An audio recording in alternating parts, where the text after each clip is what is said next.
Olá, meus amigos, tudo bem com vocês? Vamos acompanhar a entrevista do treinador Rogério Ceni. Vamos fazer uma análise aí juntinho do que aconteceu, do que ele falou, né? Depois do jogo 1-1 contra o Corinthians ontem, no qual o São Paulo teve a oportunidade de ganhar e não fez, né? Devido às alterações, devido aos jogadores que não corresponderam em campo. Desde já, desculpa aí pela qualidade e a forma que está sendo gravado. Vamos lá para o que interessa. Boa noite a todos. Vamos então dar início à entrevista coletiva com o técnico Rogério Ceni após o empate por 1-1 na Arena Corinthians. Rogério, boa noite. O que chamou bastante a atenção hoje foi a mudança de desempenho do primeiro para o segundo tempo. Eu queria que você explicasse as alterações e se você entende que elas foram fundamentais para essa mudança. Eu acho que tá ligado? Eu acho que o que mais chama a atenção é o volume de jogo do São Paulo como um todo, tendo as melhores oportunidades, lógico que muito mais no primeiro tempo que no segundo, mas no segundo tempo tendo a oportunidade mais clara de fazer o gol da vitória no final já do jogo. Primeiro tempo nós viemos com uma linha de 5, com 3 zagueiros, o Corinthians espelhou essa linha de 5, fez 3 zagueiros.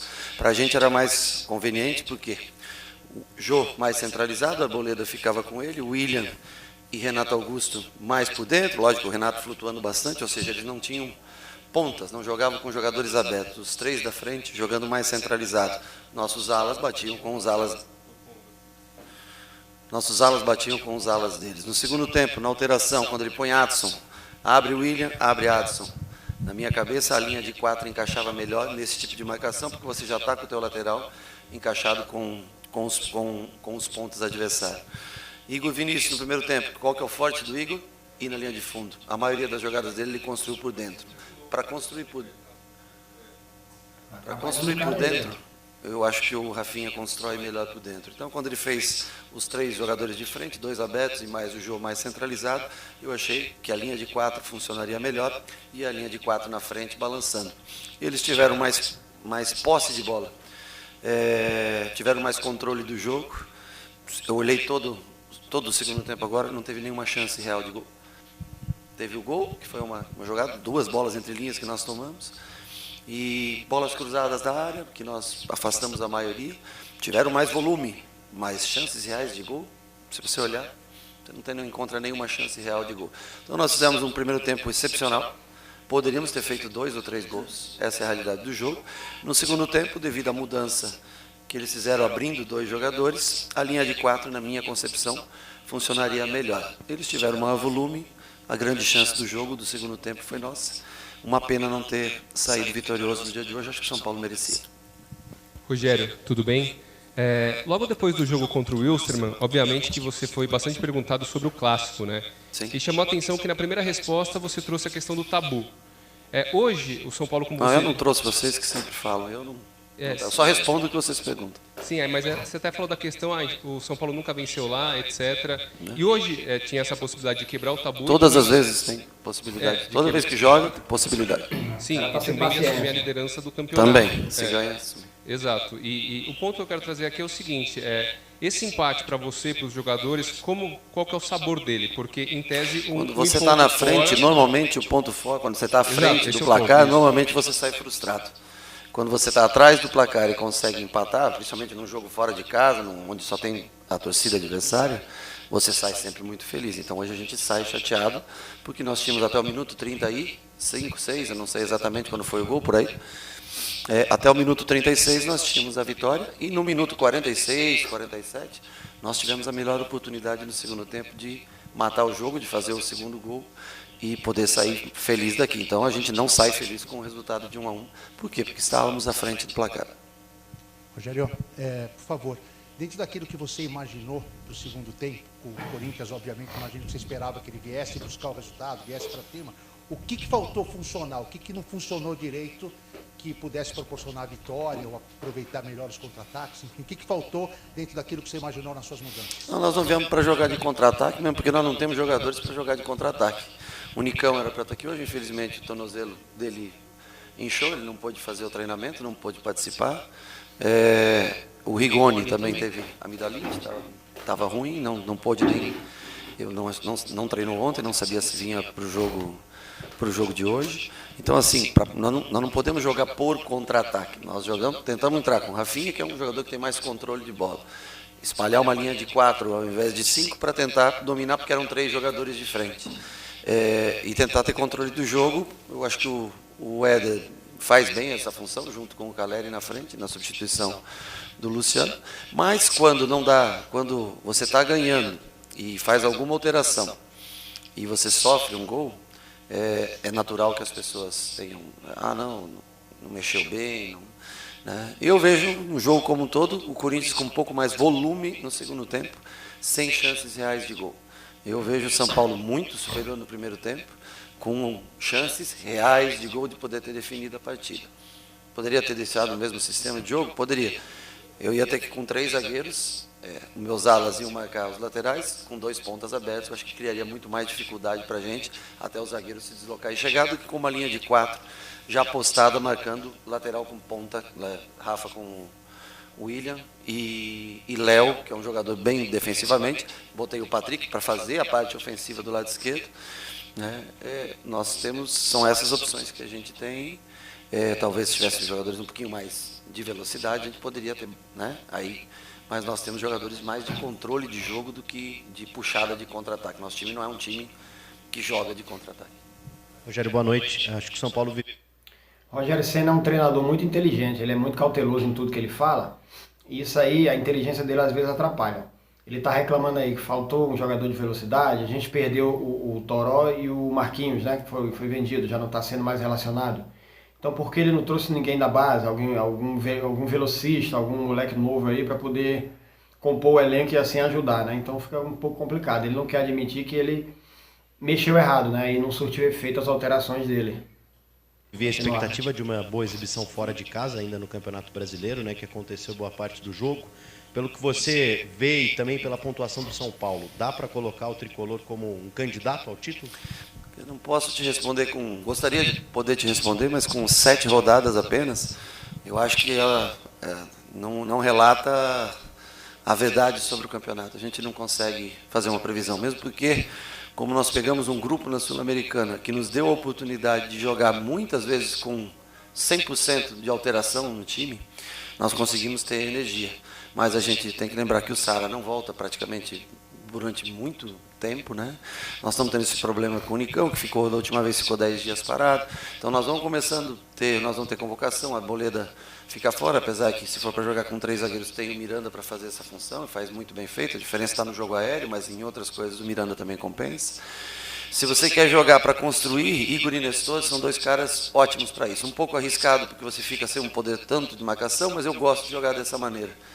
Para substituí-lo só tem como mudar mais sistema, que é Pablo, que é Neves, são jogadores bem mais defensivos, jogadores que não conseguem chegar tanto à frente. Então, assim, nós vamos tentando se ajustar. Agora, a tendência é que com esse último jogo de quarta-feira passando, todos os jogos sejam decisivos.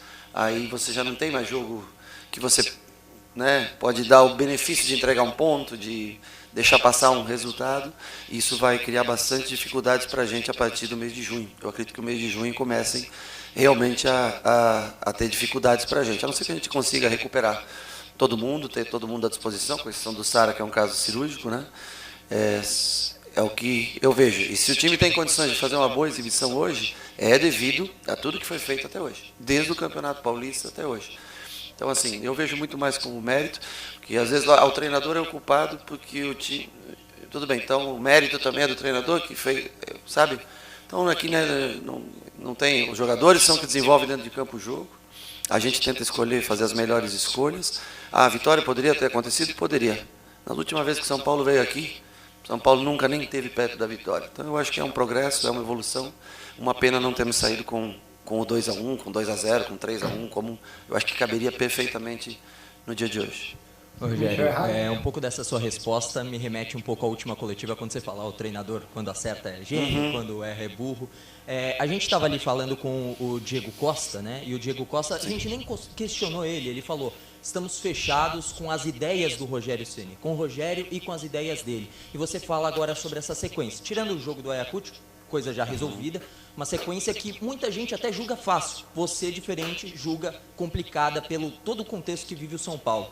Essa ideia entre os jogadores e você fechado, o que pode auxiliar o São Paulo a continuar no G4, que é o objetivo inicial, que você disse lá atrás, e almejar um pouco a mais, quem sabe, lá na frente? Nós almejamos, honestamente, sempre a vitória. Nós jogamos, São Paulo não joga para empatar.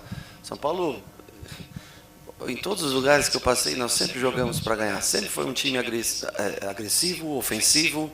Onde tinha velocidade, nós jogávamos muitas vezes de contragolpe, mas sempre agressivo, com Fortaleza. Onde tinha mais qualidade técnica, nós jogávamos com posse, como era no Flamengo. Aqui nós tentamos construir também da mesma maneira. Por isso que nós jogamos com 2 caras de boa qualidade técnica, jovens, talentosos no meio.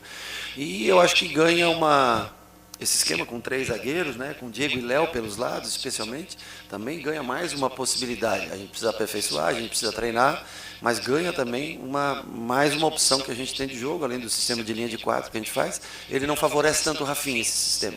Ele favorece muito mais o Igor do que o Rafinha. O sistema com 3 zagueiros, porque o Rafinha tem muita qualidade, acha passes onde pouca gente acha. Mas é uma coisa que a gente pode trabalhar, desenvolver, e de acordo com as peças que nós tenhamos, a gente pode fazer mudanças de jogo para jogo, de adversário para adversário. Rogério, em uma das questões, né, se o São Paulo é um dos candidatos ao título, você respondeu que ainda é muito cedo, são 7 rodadas, muita coisa vai acontecer, tem problemas de contusão, lesão. E essa semana o presidente Casares falou que na janela do mês de julho é bem provável que o São Paulo perca jogadores. Você deve ficar com o elenco mais reduzido. O quanto isso te preocupa? Como é que está isso? Tem conversado com o presidente? Você vai ter algum tipo de possibilidade de reposição? Enfim. Eu converso com a direção como um todo, né? Mais Belmonte, o Rui, todos que estão no CT, às vezes o presidente. Eu acho que o São Paulo é assim. O São Paulo vai ter uma venda do Antony, que eu acho que vai acontecer. Vai entrar um bom dinheiro para o São Paulo. O São Paulo arrecadou mais de 40 milhões em venda em jogadores que aconteceram nessas. Não são vendas expressivas, mas é um fôlego. Eu acho que pode ser que o São Paulo precise vender um jogador. E não deveria vender um jogador por menos de 2 dígitos. Tem que dar outro jeito. Nós temos que, se não for para vender por mais de 10 milhões de euros, não venda nenhum jogador. E nós temos que ter uma programação. Eu acho que eu compreendo a necessidade do dinheiro e compreendo a necessidade da venda. Mas então vamos se antecipar para a gente achar no mercado um jogador que possa executar a função daquele que foi vendido. E tem alguns jogadores que são chave. Se eles saírem, a chance das coisas também caírem, pelo fato de termos jogadores no departamento médico, jogadores lesionados, e porque quando se fala de venda, você fala de jovens, né? Em tese, você tem valor de mercado. E tem alguns jovens que são muito importantes para a gente e que nós não poderíamos perder nesse momento. No final do ano, é claro que tudo bem, é uma outra janela, você pode montar um novo time, você pode, né, uma nova base, você tem uma nova pré-temporada. Agora, se for fazer, desmanchar o time, aí os pontos que nós conquistamos até agora se tornarão importantes para outro objetivo que não seja tentar levar o São Paulo nessa briga aí pela liderança. E outra coisa, se o São Paulo acabasse líder hoje, claro que nós estaríamos extremamente felizes, tabu quebrado, vitória que nos daria liderança. Mesmo assim, eu te responderia da mesma maneira. Que as 7 rodadas, elas não dizem o contexto final do campeonato. Cada um tem um poder aquisitivo, cada um tem uma circunstância, uns de venda, uns com poder de compra para o meio do ano. Isso pode mudar totalmente o campeonato, principalmente que são poucas rodadas de brasileiro, porque entra muita rodada de Copa do Brasil e muita rodada de Libertadores / Sul-Americana, então é rodada praticamente semana a semana, até abrir a janela no meio do mês de julho. Rogério, de alguma maneira te surpreende Pessoal, aí ele tem razão, tem que dar razão ao Rogério Ceni, né? Se o time começar a desmanchar, não pode cobrar, porque quem lembra da primeira passagem dele, ele teve um bom início de Campeonato Paulista, 5 vitórias seguidas, goleadas aí consecutivas, e aí o presidente começou a vender suas principais peças, né? E aí saiu muita gente boa e o time do Rogério Ceni começou a decair no campeonato, e aí isso acumulou naquilo que a gente viu, que foi a demissão do treinador. Não existe treinador bom com time ruim. Tem que ter jogadores bons, né? Nisso aí a gente tem que dar razão a ele, tem que se coçar para contratar jogador bom. Essa invencibilidade, são 11 jogos em casa, as 11 vitórias consecutivas, já são 10 jogos sem perder. E uma outra questão nessa história de possibilidade de jogadores, a questão do Caleri. O quanto o time é dependente do Caleri, você já falou da importância dele algumas vezes, e o risco de repente, não renovar, porque até onde a gente Caleri vai ser comprado, eu tenho certeza. Tenho convicção que o presidente vai dar um jeito, é um jogador que não é um custo absurdo. O São Paulo é um clube que pode estar com problemas financeiros, mas é um clube de muita força, de muita que no momento certo vai, eu tenho certeza que o Caleri vai ficar com a Já gente. deu o veredito, Ele é um né? jogador muito importante para o time, assim como o time joga muito também em função dele. Então eu acho que cada um entrega o que pode para o outro. A gente tem um jogador de área, um jogador que faz gols, e a gente joga muito em função dele. Então assim, para ele também é importante o São Paulo, porque é o lugar onde ele se sente bem, se sente feliz, que ele entrega gols para a gente. E eu tenho certeza que o São Paulo vai ter, mas no momento correto, porque eu acho que é só no final do ano, se eu não me engano, né? Então antes disso não vamos também nem pensar nas vendas que podem vir e nem nas necessidades que nós vamos ter só em dezembro. Até lá tem muita coisa para acontecer. Mas eu tenho certeza que o presidente e a direção, assim como estão se preocupando também a necessidade de venda, mas eu acho que São Paulo é time para vender jogador acima de 10 milhões de euros. Senão tem que dar outro jeito, temos que arrumar dinheiro de outra maneira. Acima de 10 milhões de euros, ok, eu acho que aí nós temos que já pensar, planejar, e numa Série B, não tem vergonha nenhuma. Nós não precisamos trazer jogadores caros, mas destinar 10, 20% daquele valor para que a gente traga uma peça de reposição e tente. O São Paulo formou assim grandes times. São Paulo formou um grande time vindo do Goiás, quando o Goiás estava na Série B. São Paulo contratou vários jogadores de times melhores. Não tem problema, nós não precisamos de nome. Nós precisamos de desejo, alma, vontade. É isso que nós precisamos. Reinvestir parte do que for e ter uma programação com um pouquinho de antecedência para a gente encontrar esse jogador. E eu acho que uma venda bem feita, mais tomar a venda do Antony, eu acho que atinge as necessidades do, como é que é o nome? Orçamento, né? Orçamento. Que também nunca foi cumprido. Vamos ser bem sinceros, porque senão não tinha 700 milhões em dívidas se tivesse sido cumprido todo ano. Pessoal, o Rogério Ceni aí atirou para tudo que é lado aí na diretoria passada e na atual, né?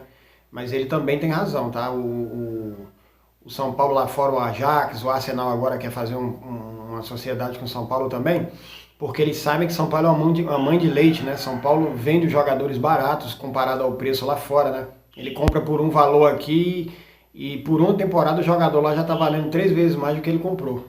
Vamos lá. A investibilidade não me surpreende, porque esse time ele deixa tudo. Desculpa, eu não respondi, falha minha mesmo. Ele deixa tudo em campo toda vez, esse time. Ele pode ter defeitos, pode ter ajustes a serem feitos, pode não ter o melhor treinador do mundo, sem problema nenhum. Mas nós temos aqui desejo, alma, luta, coração, muito trabalho tático, muito trabalho técnico.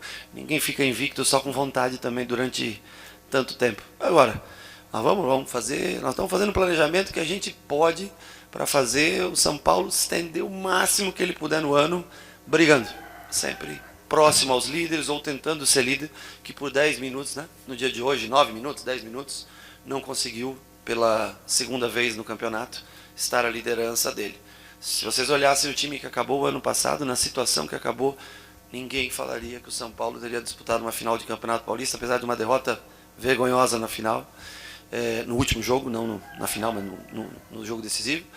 O time, dentro das possibilidades, conseguiu caminhar no Sul-Americana, conseguiu caminhar no campeonato, na Copa do Brasil, e hoje está aí brigando com o Corinthians, que era o primeiro colocado na casa dele, ganhando o jogo, tendo melhores oportunidades, mas a vitória não vem. Aí começam os fantasmas a saírem. Então, assim, a gente tem que ter calma. Eu acho que não é a troca de sistema que mudou o resultado do final do jogo, porque mesmo assim nós tivemos aos 47 a grande oportunidade de sair vencedor da partida. Rogério, boa noite. Contra o Juventude, você explicou que você tinha colocado 3 zagueiros. Sim. Porque estava te incomodando as inversões de jogo, que estavam tomando muito gol nessas inversões. Ok. Correto. Inversões dos adversários. Isso. E hoje, justamente no segundo tempo, é uma bola que vem da esquerda e o Adson ataca a bola e faz o gol. Como corrigir isso? Como trabalhar para que isso não seja sempre um problema quando for linha de 4? Antes do gol, no início da jogada, o primeiro passe sai entre os dois nossos atacantes. Você não pode tomar bola entre linhas. O segundo passe sai também entre 2 jogadores nossos para cruzamento da bola que veio para trás. O Patrick não consegue alcançar o Adson Então, assim, tomar 2 passes entre linhas, isso é problemático, porque você tem que fechar o espaço no meio. Nós trabalhamos quando é um 4-1-3-2, um 4-4-2, para fechar essas linhas de passe. Então, nós somos 2 passes que costumeiramente a gente não deve tomar, não deveria tomar. E aí, o cruzamento, depois que você está na área ali, o cruzamento é o que a gente faz tentar, o que o técnico adversário faz tentar criar oportunidade para o Corinthians. Mas vejam o jogo, quais foram, de fato, o Corinthians teve melhor controle de jogo no segundo tempo, mas defesas do Jandrei, vamos colocar então assim. Quais foram as grandes defesas? Foram bolas que nós erramos o chute, bateu no Jandrei, acabou saindo. Uma bola que o Léo foi chutar, uma bola dividida com o jogador do Corinthians, que acabou sobrando para o jogo, meio dividindo com o Jandrei. Então, assim, é natural que o Corinthians tenha mais controle de jogo contra quase todo mundo aqui. O estádio é deles, a torcida deles, é natural que você sofra. Com 3 zagueiros, com linha de 4, nós sofreríamos um controle maior de jogo do Corinthians. Nós teríamos que ter feito, acho que o que faltou, um pouquinho de melhor sorte nas nossas finalizações. E o Cássio, que para mim, acho que foi o melhor jogador em campo. Não sei se todos concordam ou não, mas na minha opinião, foi o jogador que fez a diferença hoje no jogo. Se não fosse pelas boas defesas que ele fez, no primeiro tempo o jogo já estava definido. Rogério, boa noite. Eu sei que todo jogo acaba sendo um duelo entre treinadores também, você tentar antecipar cenários, enfim. Mas hoje ficou muito latente e foi até interessante poder acompanhar isso, porque o Corinthians começa num sistema tático que algumas pessoas não imaginavam, o São Paulo vem teoricamente espelhado, aí no intervalo do jogo muda tudo, parece que a história tática do jogo muda. Como é que é se desafiar e ter esse duelo à beira do gramado entre os dois treinadores, pessoalmente, assim, para você, até tirando resultado de jogo? Para mim é interessante, eu acho que o Corinthians já tinha a informação que nós jogaríamos com 3 zagueiros, né? E acho que havia também, pela nossa escalação no último jogo, era possível também prever que nós jogaríamos com 3 zagueiros ou com uma linha de 4 com o Léo de lateral esquerdo, um dos dois. E o Corinthians espelhando o que ele espelha, ele fez isso com o Fortaleza. O Corinthians jogou com linha de 4 com o Fortaleza e foi muito mal no primeiro tempo. Aí ele espelhou no segundo tempo Fortaleza, linha de 3 contra linha de 3. Não que ele tenha jogado excepcionalmente bem, mas conseguiu o gol, conseguiu a vitória. No jogo de hoje ele espelha a linha de 3, por quê? Porque a expectativa do Fortaleza mostra que foi melhor você espelhar. E o Fortaleza tem mais experiência do que a gente em jogar em linha de 3, porque joga desde que seu treinador chegou em linha de 3. No segundo tempo, quando está 1-0 para nós, quando eu entro no vestiário, eu tinha absoluta convicção que ele tiraria o Gil e colocaria um jogador de lado. Desculpa, mas eu tinha absoluta convicção. Então eu já deixei na minha cabeça, já ficou preparado. Ele vai abrir o William e vai abrir alguém que ele coloque do outro lado, Guedes ou Atos, quem quer que seja. Ele vai abrir 2 pontas e eu não vou gastar 3 zagueiros para ficar com o Jô e perder o meio campo. Eu vou já deixar 2 laterais já grudados com eles, deixo 2 homens de meio. Acontece que o Corinthians fez um gol. E aí o mundo cai porque você muda de sistema. Tudo que ele pensou, eu também pensei que ele ia fazer. Ele fez, eu fiz. Desculpa aí, pessoal, rapidinho. Se o Igor faz o... Acontece que o Corinthians fez o gol, não. Ele fala como se o São Paulo no segundo tempo vinha jogando demais e do nada tomou um gol. Todo mundo, exatamente todo mundo de casa, no estádio, viu que o São Paulo caiu no segundo tempo. Caiu de produção e só dava Corinthians, devido às mexidas que não deram certo. Automaticamente você deveria ter visto, Rogério Ceni, que já era para modificar, fazer alguma coisa, mas não, você só foi fazer uma substituição aos 43 minutos do segundo tempo. Já tinha tomado o gol. Faz o gol, talvez nós estivéssemos falando de uma outra realidade, mas que também faz parte, entendo as questões, as perguntas, ter que dar as explicações, é para isso que a gente está aqui. Mas a ideia de jogo minha foi justamente essa. E nós vencemos bem o primeiro tempo. Nada disso garante que o segundo tempo, eles com 2 pontas abertos, não trariam mais dificuldade para a gente, que eles pudessem também fazer o gol. Então não vejo como... É que o resultado final, a gente sempre faz a análise do resultado final para o começo, e não a história como um todo. Rogério, boa noite. Queria te fazer uma pergunta sobre um jogador que não esteve aqui, né, neste domingo, que foi o volante Luan. A questão do Luan é propriamente física, ainda com aqueles velhos problemas que ele vem tendo nos últimos anos, ou tem alguma questão técnica que ainda falta para ele voltar a ter mais espaço com você e no time de São Paulo? O Luan, ele estava relacionado, eu precisava cortar 2 jogadores, porque eu estava com Rigoni e Patrick, que estava um pouquinho de incômodo, então eu relacionei 2 jogadores a mais. Para o estilo de jogo que nós viemos aqui com volante lado a lado, o Neves e o Pablo, para mim, na minha opinião, se encaixam melhor do que o Luan. O Luan é mais para jogar no 1 atrás, defendendo a linha de zagueiros, né? Então eu fiz a opção por cortá-lo. Ele teve uma lesão séria, uma avulsão séria, que não é fácil. Para mim, se for para jogar numa linha de 4 com um volante, o Luan é o melhor jogador que nós temos para fazer essa função. Mas ele ainda para ele pesa um pouco a movimentação, coisa que foi sempre característica dele, de proteger os zagueiros, entrar entre os zagueiros, construir jogo, mas ainda pesa para ele. Eu não consigo. Desculpa, acho que vocês conseguem enxergar o que eu estou tentando explicar. E eu quero muito que o Luan jogue, quero muito que ele volte a jogar e render como ele rendia. Porque se ele render como rendia antes, Dificilmente alguém vai tomar o lugar dele no time. Mas eu preciso que ele renda. E ele, eu acho que tem se esforçado também para isso. Mas até o momento não aconteceu. E é uma coisa natural para quem teve uma lesão séria como ele teve. Então ele vai ter que se dedicar mais, treinar mais, para que ele possa também voltar. Eu sempre, quando posso, eu estou colocando ele 15 minutos, 20 minutos, começando um jogo com ele. Jogou contra o Juventude, ele entrou, 45 nesse sistema que nós jogamos no segundo tempo. Agora, todo mundo gosta, todo mundo quer ver todos bem, e que o Luan tenha oportunidades. Ele precisa, essa mobilidade, adquirir um pouco mais de mobilidade para tomar conta do meio campo, como ele tomou em outros anos, especialmente ano passado, né, que ele fez um ano muito bom, machucou justamente no dia que eu cheguei aqui. Querendo ou não, deu uma Rogério, boa pressionada noite. no Você Luan, passou né? pela atuação do Cássio hoje, vou tentar ir além. Você acha que ele foi o principal responsável pelo qual o São Paulo não saiu com a vitória hoje?